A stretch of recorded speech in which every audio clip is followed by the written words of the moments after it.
Everyone, welcome back to अड्डा 24/7। मैं हूं शिप्रा तिवारी। बहुत बहुत स्वागत है। यहाँ पर आप मेरे साथ बायोलॉजी का एजुकेशन इतना भयंकर प्राप्त करेंगे कि इंडिया के बेस्ट बायोलॉजी वाले बच्चे बन जाएंगे।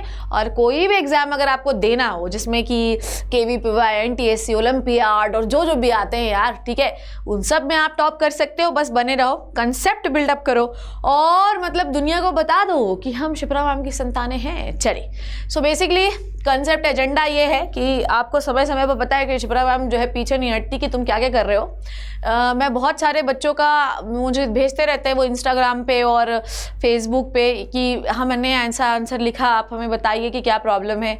ठीक है, बहुत सारे जो मेरे पहले के बच्चे थे वो भी मुझे व्हाट्सएप पे भेजते रहते हैं, टेलीग्राम पे भेजते रहते हैं अपना आंसर। मैं उनका आंसर देखते रहती हूँ।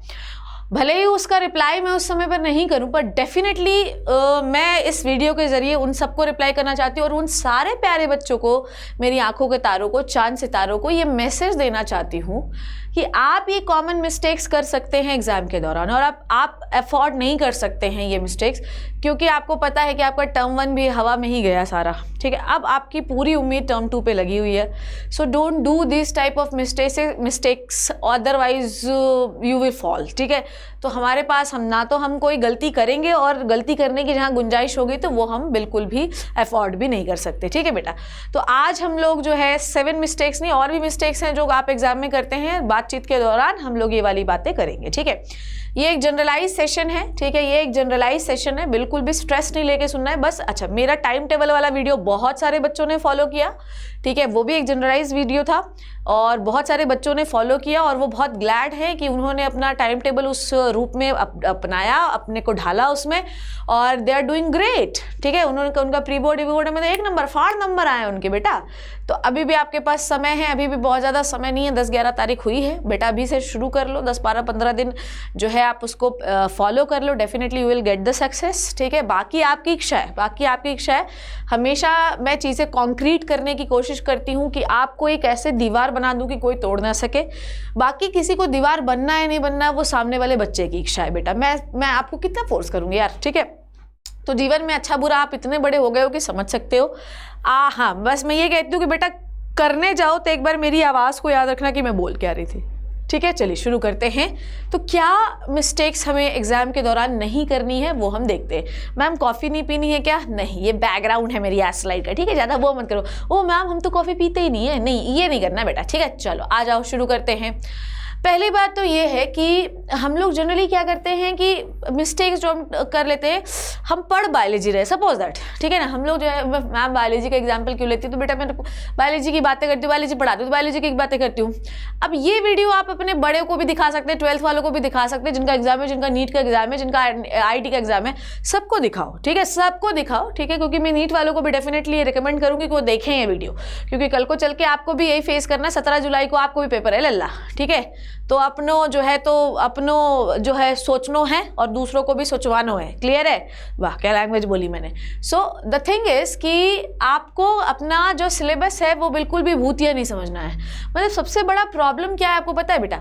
हम पढ़ बायोलॉजी रहे हैं, सोच इंग्लिश रहे हैं, परसों क्या पढ़ना है ये सोच रहे हैं, रात में पढ़ना ये हो रहा है, हमारे दिमाग की दही हो रही है, फिजिक्स को समझ में नहीं आ रहा, केमिस्ट्री को समझ में नहीं आ रहा, मैथ्स के तो भरते ही बने हुए हैं। सो बेसिकली कहानी ये है कि आपको अपने सिलेबस को हुआ नहीं समझना है और सबसे ज़्यादा मिस्टेक्स जो है वो बच्चे कर देते हैं। कल रात ही इंस्टाग्राम पे एक मैसेज आया मेरे पास किसी बच्चे का, अगर वो मेरा वीडियो देख रहा है तो डेफिनेटली वो बात सुने।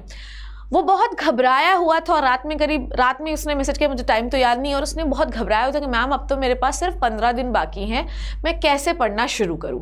फिर मैंने उसको काम डाउन किया और मैंने उसको बोला कि तुम वो चैप्टर्स पढ़ो जिन पे वेटेज सबसे ज़्यादा है।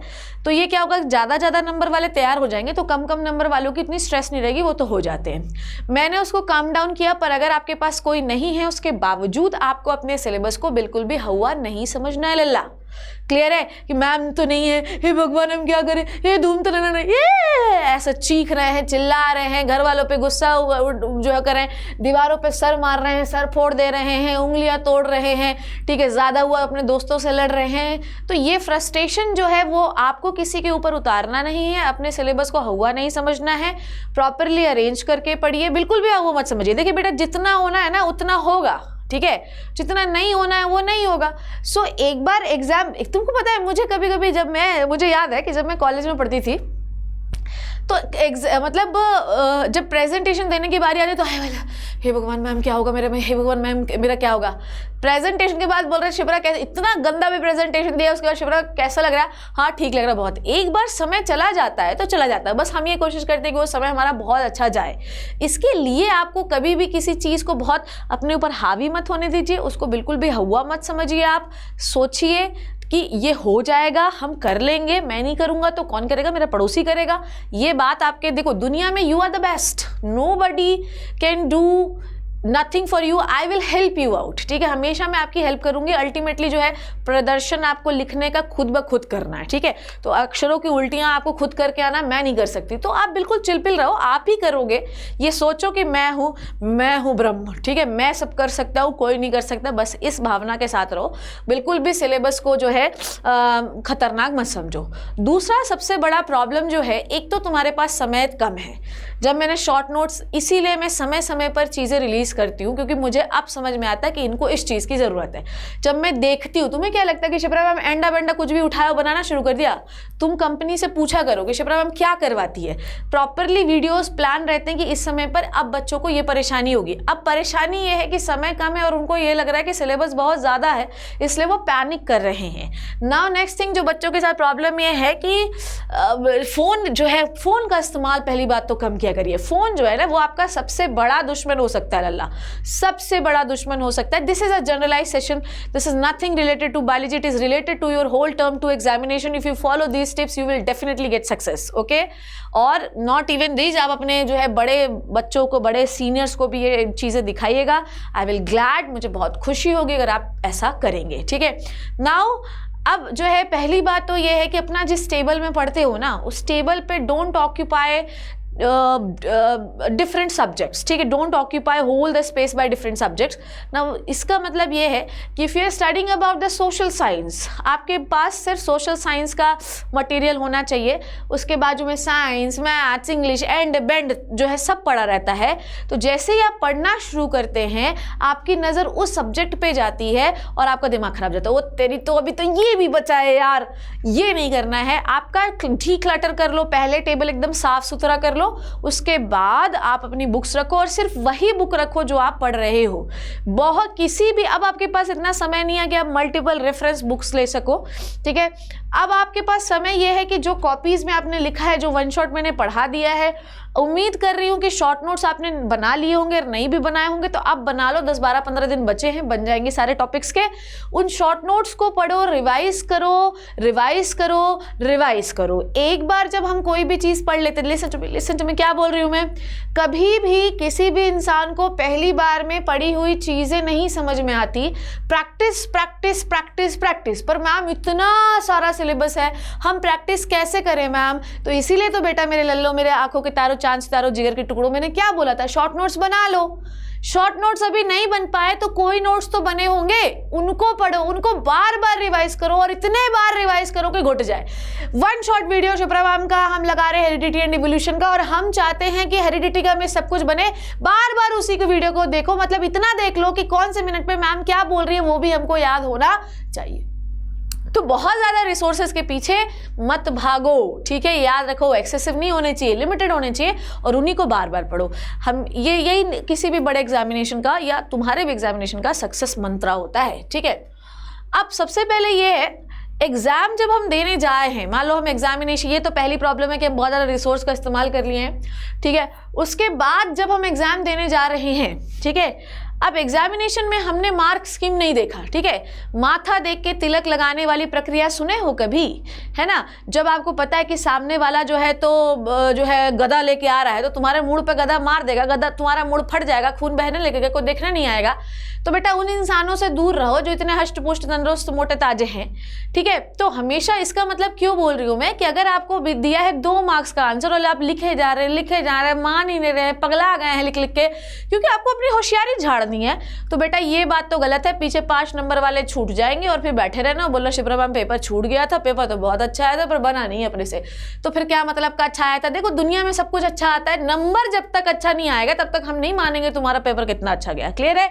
सो आप पहले देखो मार्किंग स्कीम कैसी है, और मैंने आपको बताया भी था कि आपको कैसे पेपर अटेम्प्ट करना है, उस बारे में मैं भी बात नहीं करूंगी। आपकी सबसे बड़ी प्रॉब्लम ये है कि मार्किंग स्कीम को देखे बिना ही जो पेपर देना जो है धड़ाधड़ रगड़ना शुरू कर देते हैं। बेटा पहले देख लो कि कितने नंबर पे कितना लिखना है। 2 नंबर पे लिखना है, 1 वर्ड लिखो। 2 नंबर में मुश्किल 1 नंबर ये का रहा है, एक लाइन 1 वर्ड लिखो। 2 नंबर का रहा 2-3 लाइन लिखो। 3 नंबर का रहा 10 लाइन लिखो। तो इस तरीके से आपका जो है चीजें डिस्ट्रीब्यूट होनी चाहिए। इतनी अकल तो जो है तो पढ़ा के जीवन जो है तो मेरा तो कहना ही क्या हो गया है। उसके बाद भी अगर आपको मार्किंग स्कीम के हिसाब से आंसर लिखना सिखाना पड़े तो बेटा मैं क्या है मेरा जीवन का औचित्य है ना। तो पहले आप देख लो, ठीक है। मार्क स्कीम और स्पेस प्रोवाइडेड, ये तो उनके लिए जिनके लिए स्पेस प्रोवाइड होता है, आपके लिए तो ब्लैंक कॉपी होती है। यही प्रॉब्लम है, अगर स्पेस प्रोवाइड होता ना तो तुम्हें पता होता कि इसमें इतना लिखना है। ठीक है, जैसे मैं नीट दी थी तो मुझे याद है कि एक लेसिथिन पे क्वेश्चन आया था, ठीक है, उसमें 1 लाइन दी हुई थी, मुझे 4 लाइन पता था। बस यही तो प्रॉब्लम है कि उसमें 1 ही लाइन लिखना है। आप कैसे भी कंप्रेस करके आप अपने सारा नॉलेज घुसाओ उस पर। तो आप ये मानो कि आपके पास लिमिटेड स्पेस है, आपको 5 नंबर में 1 पन्ना लिखना है तो आप उतना ही लिखो। ये नहीं कि पूरा दुनियादारी पूरी किताब झाड़े जा रही है, इससे आपके बाकी क्वेश्चन छूट जाएंगे बेटा। ठीक है, तो ये नहीं करना। नेक्स्ट जो हमको करना है, पैनिक नहीं करना है। ये सबसे बड़ा प्रॉब्लम मेरे एग्जामिनेशन में रहा जब मैं एग्जाम देती थी। क्या था? पैनिक करना। देखो हमेशा जब आपको अपना सत्यानाश करना हो ना तो घबराओ किसी चीज से। देखो बेटा, एग्जाम हॉल में पहुंच गए हो तो ये वही बात है कि अर्जुन को जो है मछली की आंख पे निशाना लगाना था, तो जो वो कह रहे तीर बाण से छूट चुका है, अब तुम्हारे पास कोई ऑप्शन नहीं है बेटा, है ना। एग्जाम हॉल में बैठ गए, अब जो बनना है वो बनेगा, जो नहीं बनना है वो नहीं बनेगा। तो घबराओ, हे भगवान ये सवाल तो पढ़ के आए थे, हे भगवान याद जाता तो ठीक रहता, हे भगवान ऐसा हो जाता, हे भगवान वैसा हो जाता। होने के लिए कुछ भी हो जाता, अब जितना होगा उतना होगा। घबराहट जो है वो इंसान को हमेशा गड़बड़ उस पर ले जाती है। मतलब मेरे साथ 10th में मैथ्स में ऐसा हुआ था। तो मैथ्स में मुझे जब स्टार्टिंग के सवाल देखे तो बन ही नहीं रहे थे यार, पीछे के बन रहे थे। तो स्टार्टिंग के सवाल नहीं बनने की वजह से मेरा मोरल इतना डाउन हो गया कि पीछे के सवाल भी नहीं बने। सेम कंडीशन 12th के फिजिक्स में हुई मेरे साथ। पैनिक होने से आदमी सब गुड़ गोबर कर लेता है। घबराओ मत, बिल्कुल चिल पिल हो, ठीक है। इस मेंटालिटी से जाया करो, बनेगा तो बनेगा, नहीं बनेगा तो नहीं बनेगा, इतना तो लिख के आ ही जाएंगे कि ठीक ठाक नंबर आ जाए। इस मेंटालिटी से जाओगे तो जो नहीं भी बन रहा होगा उसके भी जो है तो चारों तरफ की लिंक्स बैठा लोगे और जो है कोने जोड़ लोगे और डेफिनेटली अच्छा सा आंसर लिख दोगे। समझ में आ रही बात? तो घबराओ बिल्कुल भी मत यार, ठीक है। घबराना जो है तो वो बेड़ा गर्क करता ही करता है, तो ये अपने को नहीं करना है ना। हुई ये सवाल तो पढ़ के आए तो हुई। और एग्जाम तो है ही बेवफा यार, सवेरे याद किया, रात को याद किया, सवेरे सफ़ा। तो ये बेवफा चीज़ तो किसकी तो कहने ही क्या है। और हमेशा जो चीज़ हम भूलते हैं ना वो हमेशा एग्जाम हॉल से निकलने के बाद ही आ जाती है। क्या करेगा बेटा, ये तो दस्तूर है दुनिया का। तो ये तो अपने को करना। घबराओ मत, बिल्कुल चिल मारो, आराम से पढ़ो, आराम से करो चीज़ों को, आराम से। हर टाइप का वीडियो बना लेगा, क्या स्ट्रैटेजी वीडियो होना चाहिए, ठीक है। अभी जल्दी से आपको रोड मैप मिलने वाला है तो घबराना मत, ठीक है। सब चीज़ें बना रखी, काहे के लिए इतना स्ट्रेस ले रहे हो यार। स्ट्रेस बिल्कुल मत लो, आराम से चीज़ें हो जाएंगी। नहीं होता मुझे बताओ, मैं हेल्प करूँगी ना तुम्हारी यार। रात भर जागूंगी तुम्हारे लिए, बताओ क्या करना है तुम्हारे लिए, करूँगी। दूसरे टीचर से करवाऊँगी, आपकी चीज़ें सॉल्व करवाऊँगी, don't worry about it, okay. चलो आ जाओ, नेक्स्ट देखते हैं क्या प्रॉब्लम है, ठीक है। तो एग्जाम पेपर जो है आपको बहुत ईजी। अच्छा, पैनिक का मतलब हर बार तो घबरा जाना, मतलब कई बार लोग खुशी से घबरा जाते हैं, हे भगवान इतना आसान पेपर तो कभी आया ही नहीं, ले सब गलत कर दिया जाके, ठीक है। तो कभी भी ओवर एक्साइटमेंट वाली जो चीज़ होती है ना वो हमेशा आपको एड्रेनलिन रश दे देती है, और एड्रेनलिन रश हमेशा आपके लिए खतरनाक होता है। Excessive love, excessive hate, excessive emotions, excessive hyper temperament, ये सब खतरनाक होता है जीवन के लिए। क्लियर है? तो मैडम क्या प्यार नहीं करें? अरे करो, माँ बाप से प्यार करो एक्सेसिव वाला, ठीक। अब प्रॉब्लम ये है कि आपने जो टाइम तो आपको पैनिक नहीं करना है। अब प्रॉब्लम ये जा रही है कि जो आपने टाइम बनाया, टाइम टेबल हम फॉलो नहीं कर पा रहे हैं। कई बार ऐसा होता है कि हम चीज़ें स्टैंडर्ड रो में ले जाने की कोशिश करते हैं पर वो नहीं हो पा रही हैं। लेट इट बी, जैसे हो रहा है वैसे करो, ठीक है। मैम आपने हमको टाइम टेबल दिया पर अब हमसे फॉलो नहीं हो रहा है, मैम हम क्या करें, हम नाइट आउल, हम रात में जगते हैं। बेटा जैसे आपको ठीक लगता है वैसे पढ़ो आप, ठीक है। जैसे बहुत सारे लोगों का मैथ्स वीक हो तो उनको पूरे दिन मैथ्स पढ़ने का मन है तो मैथ्स पढ़ो यार, ठीक है। लास्ट टाइम पर ये बिल्कुल प्रेशराइज मत हो कि हमसे ये नहीं हो रहा है वो नहीं हो रहा है। जो सब्जेक्ट आपका कमज़ोर है वो वाला ज़्यादा पढ़ो, जो ठीक है जिसमें नंबर अच्छे आ जाएंगे उनको थोड़ा कम पढ़ो, ठीक है। बिल्कुल भी ये मत सोचो कि मेरा प्लान फेल हो गया। कोई प्लान फेल नहीं होता, जब जागो तब सवेरा। इवन कई बच्चों को तो मैंने देखा कि ससुर 1 दिन पहले पढ़ते हैं, हैं तो भी बहुत बढ़िया नंबर आ जाते हैं। तो क्या वो तो बेचारे साल भर इवन एक रात पहले सोच रहे होते, हे भगवान, हे माँ माता जी, अगर मैं एक साल पहले अगर मैं पढ़ लिया होता तो एग्जाम में डेफिनेटली फोड़ के आया होता मैं। पर हो गया, समय जा चुका है बेटा, समय जा चुका है, ठीक है। अब आपके पास जितना समय है वही आपका है, उसको ही मैक्सिमम यूटिलाइज करिए। इस चीज़ का रिग्रेट या गिल्ट मत पालिए कि मैंने समय गवा दिया। जो है आपका वो अभी भी आपका ही है, आपकी मुट्ठी पे है। आप जो प्लान अब कर रहे हो उसमें फेल मत होना। अभी तक जो चल रहा है वो चलने दो। Do not fail your plan. जो आपने प्लान किया है कि अब मैं ऐसे पढ़ूंगा, धड़ाधड़ ये कंप्लीट कर लूंगा, अब स्टिक रहना, बस यही मेरी गुजारिश है। और लोग यही कर रहे हो कि तुम जो प्लान बना रहे हो उस पर फेल होते जा रहे हो, ये मत करना। अब जो एक कॉन्क्रीट प्लान बना लो और ऐसे पढ़ लो। क्लियर है? लास्ट मिनट रिविजन करना शुरू कर दो। क्लियर है? तो फेल नहीं होना है। अब यही सबसे बड़ा जो है टर्म 2 का प्रॉब्लम, और इसको हमको अवॉइड करना है, ठीक है। तो अच्छा, ये कैसे करें मैम? तो देखो लिखा है कि before you start writing check the number of the questions, ठीक है। अच्छा, ये तो हमारे जो है टाइम टेबल की कहानी हुई कि हम जो टाइम टेबल बना रहे हैं उसमें फेल ही होते जा रहे हैं। अब ये प्लानिंग जो है एग्जाम में जब हम लिखने बैठते हैं सबसे बड़ा प्रॉब्लम है। अभी आपको मैंने बोला कि नंबर में प्रॉब्लम होता है, आप मैनेज ही नहीं कर पा रहे कि 2 नंबर पर 1 लाइन लिखना है, 5 नंबर 20 लाइन लिखना है। वो तो भावनाएं होती, उमड़ उमड़ के बाहर आती तो सब लिख डालते हैं। You have to manage your time for each and every question so that you can complete your paper. First you have to read each and every question of question paper, then you have to decide which question you are going to attempt, ठीक है। after that you have to answer properly with the time, ठीक है। do not consider any question very weak। ये Lallu question तो हम आखिरी में कर लेंगे। हर क्वेश्चन बाप क्वेश्चन है, उससे आपकी रैंक ऊपर नीचे हो सकती है। और आप प्लान फेल मत करना, प्रॉपरली मैनेज करके चलना कि मुझे इसको 5 मिनट देना है, इसको 5 मिनट देना है, इसको 5 मिनट देना है, पूरे सवालों को। क्योंकि हर सब्जेक्ट का डिफिकल्टी लेवल अलग होता है। हर सब्जेक्ट में कुछ बहुत कठिन क्वेश्चन आते हैं, कुछ बहुत आसान क्वेश्चन आते हैं। तो आपको प्लान करके चलना है। जैसे मेरा प्लान ऐसा होता था कि लॉन्ग क्वेश्चन में पहले करती थी, 5 आ रहे हैं लॉन्ग क्वेश्चन तो 3 पहले कर देती थी, 2 बाद के लिए छोड़ देती थी, फिर उसके बाद वेरी शॉर्ट बीच में कर लेती थी, फिर शॉर्ट कर लेती थी, लास्ट में 2 लॉन्ग करती थी। ये मेरी स्ट्रैटेजी थी और मैं डेफिनेटली उसमें सक्सेसफुल होती थी। आप अपनी स्ट्रैटेजी बनाओ। और इसके लिए हम क्या करें मैम, कैसे करेंगे? मॉक टेस्ट पेपर को लिख के देखो कि क्या आप पूरे इतने घंटों में, जितने घंटे का पेपर है उतने घंटे में क्या वो पेपर आप सॉल्व कर पा रहे हो प्रॉपरली। बार बार प्रैक्टिस करो, तभी आप अपना टाइम मैनेज कर पाओगे, नहीं तो नहीं कर पाओगे। बिना लिखे कुछ नहीं होना है। पहली बात तो लेना लायक को सुनो मेरी बात, पहली बात तो लिखे बिना कुछ नहीं हो सकता है। तो तुम अगर ये सोच रहे हो ठीक है, heredity and evolution, heredity process of the transfer of the character, इससे कुछ नहीं होगा। लिखो, ये कलम उठाओ और कॉपी में लिखते जाओ। टेस्ट पेपर दो, अभी मैं एग्जाम्पल पेपर बनाने वाली हूँ, उसको अपनी कॉपी में सॉल्व करूँ, ठीक है। पहले लिंक मिल जाएगी, सॉल्व करके देखना कि टाइम पे हो रहा है या नहीं हो रहा है, ठीक है। फिर मुझे बताना, ठीक ना। अब जो है मैंने पहले ही बोला कि घोड़े की टांगों से लिखना बंद करो, ठीक है। From the first day to the अभी तक मैं आपको यही बोल रही हूँ कि घोड़ों की टांगों से लिखना बंद करो लल्ला। प्रॉब्लम ये है कि मेरी भी प्रॉब्लम ये थी यार, मैं कोई बहुत भगवान की वो नहीं, घर से नहीं आफ्टर लॉर्ड जा शिप्रा जी ले अपनी जिंदगी, ऐसा नहीं है। मैं भी यही प्रॉब्लम करती थी, तो मैं नहीं चाहती कि तुम ये प्रॉब्लम करो। प्रॉपरली शब्द तो कम से कम बना ले। मैडम मेरी राइटिंग अच्छी नहीं है, मैं क्या करूँ? जरूरी नहीं है कि तुम बिल्कुल जो है तो इंडिया के टॉप जो है तो हैंड राइटिंग तुम्हारी हो, सबसे टॉप 10 में नहीं का नाम आएगा। तुम्हारी हैंड राइटिंग गंदी हो सकती है, पर कम से कम उसको साफ दिखा तो सकते हो। दूर दूर लिखो, ग्रामेटिकल मिस्टेक्स मत करो। 10वीं कक्षा के बच्चे हो, बिल्कुल भी मत करना, नहीं तो ये तो बहुत ही सिल्ली चीज हो जाएगी, ठीक है, सिल्ली मिल्ली चीज। ओके, तो बिल्कुल भी स्पेलिंग और ग्रामर एरर नहीं होना चाहिए, जो कि मेरी बड़ी प्रॉब्लम थी। मैं बहुत स्पेलिंग मिस्टेक्स करती थी, बहुत करती थी, ठीक है। मतलब ये क्यों करती थी पता है? मैं इतने जल्दी में हाय जल्दी से वाले क्वेश्चन लिख लेते, जल्दी के चक्कर में सब बेड़ा गर्क है। अब प्रॉब्लम ये है कि एग्जामिनर वैसे देखता नहीं, पर अगर उसने देख लिया कि ये गलती कर रहा है बार बार स्पेलिंग्स में, तो अगर मान लो आपने कोई अच्छा सा आंसर सही भी लिखा होगा ना, तो बोलेगा गलती होगा, 4-6 स्पेलिंग तो गलती होगी, 1 नंबर काट दो इसका। तो बेटा ये चीज ध्यान रखना, जो आंसर तुम्हें सबसे बेहतरीन आता ना, हमेशा उसको सबसे पहले ही लिखना, जिससे आप एग्जामिनर को इंप्रेस कर पाओ। एग्जामिनर सोचे वाओ क्या बच्चा है ये। तो इंप्रेशन अगर झाड़ना है ना, तो सबसे पहले जो क्वेश्चन आता है ना उससे पहले लिखना। चलो, तो स्पेलिंग नहीं करना है, आप ये सबसे बड़ी मिस्टेक करते हो, ठीक है। उसके बाद जो है हम एग्जामिनर को कॉपी दे देते हैं, एक बार बिना कॉपी को थॉरली चेक किए, ठीक है।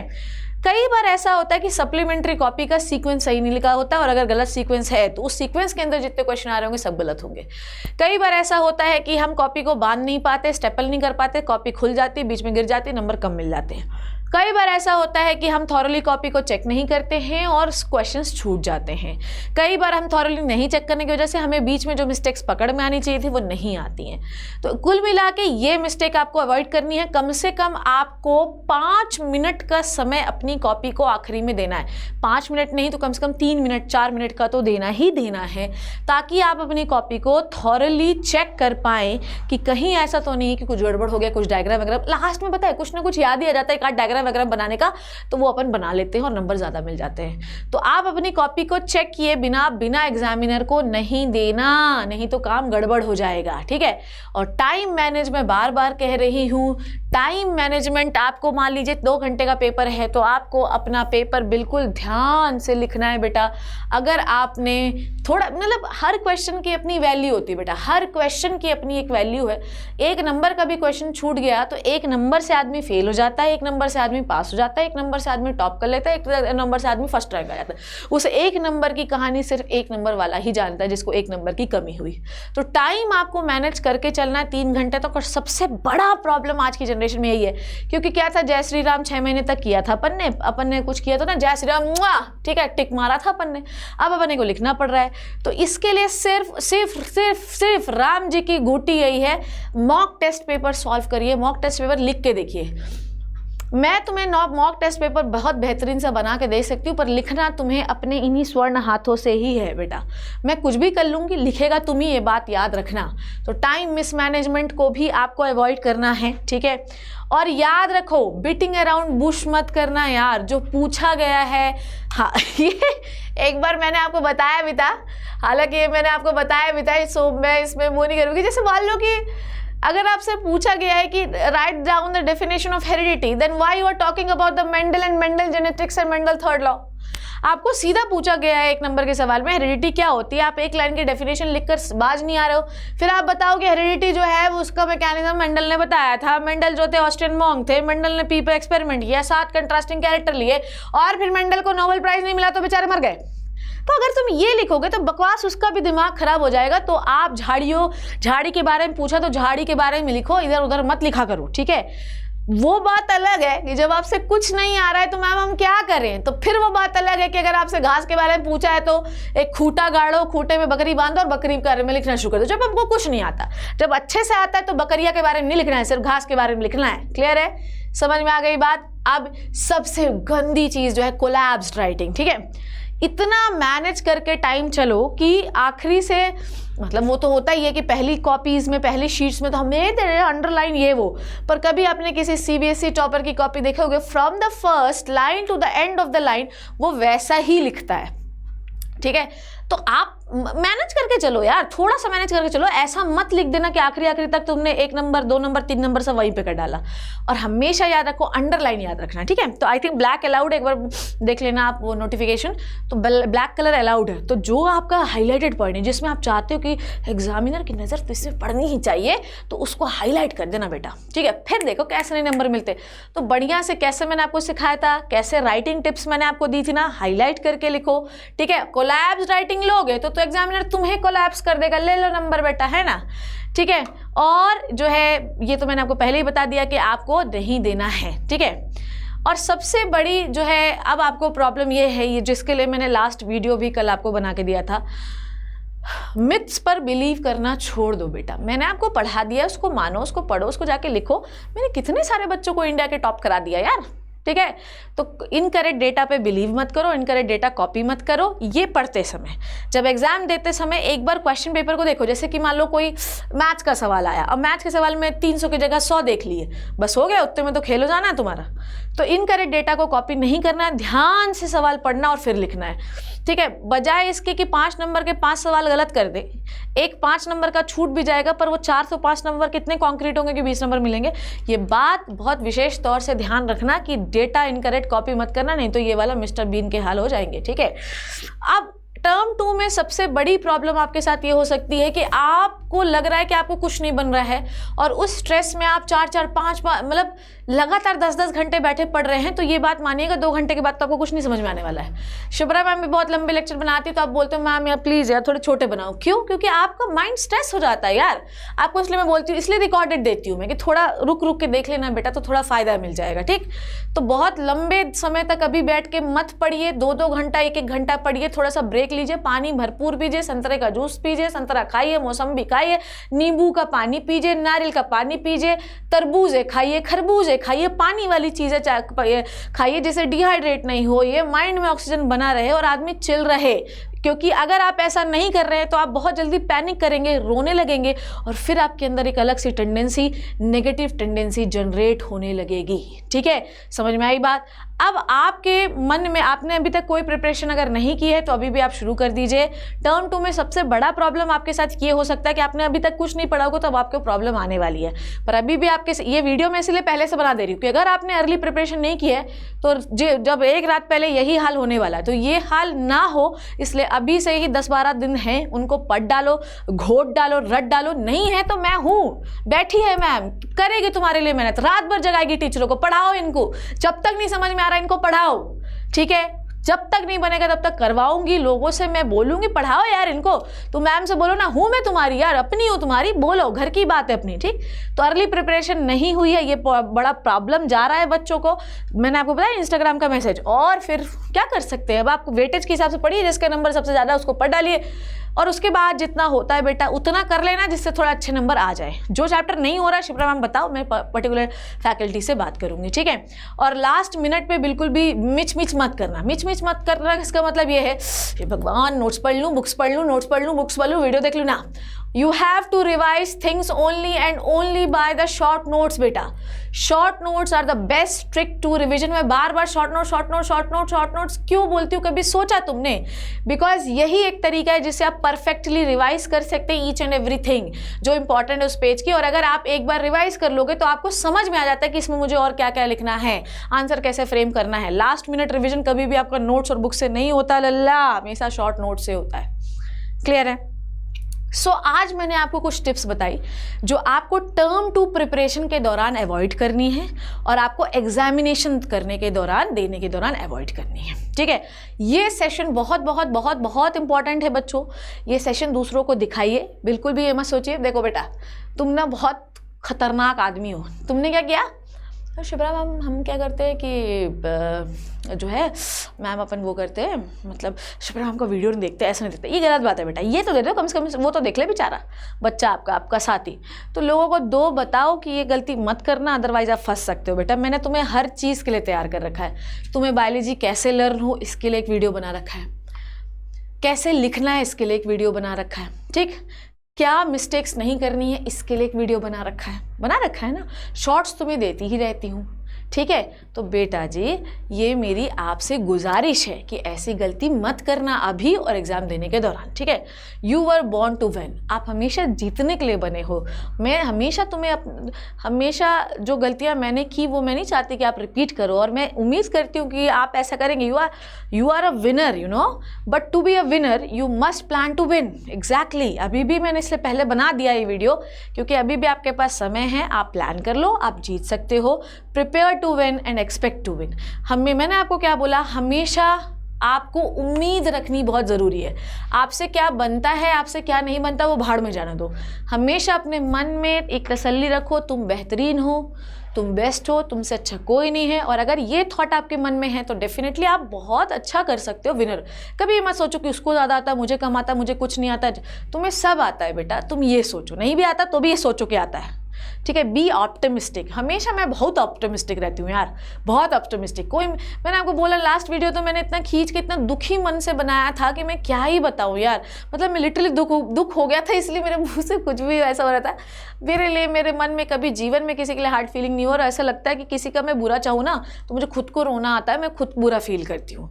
तो हमेशा मैं सोचती हूँ कि मैं सबसे अच्छी हूँ, मैंने लोगों का हमेशा अच्छा किया, मैं अपने बच्चों को अच्छे से पढ़ाना चाहती हूँ।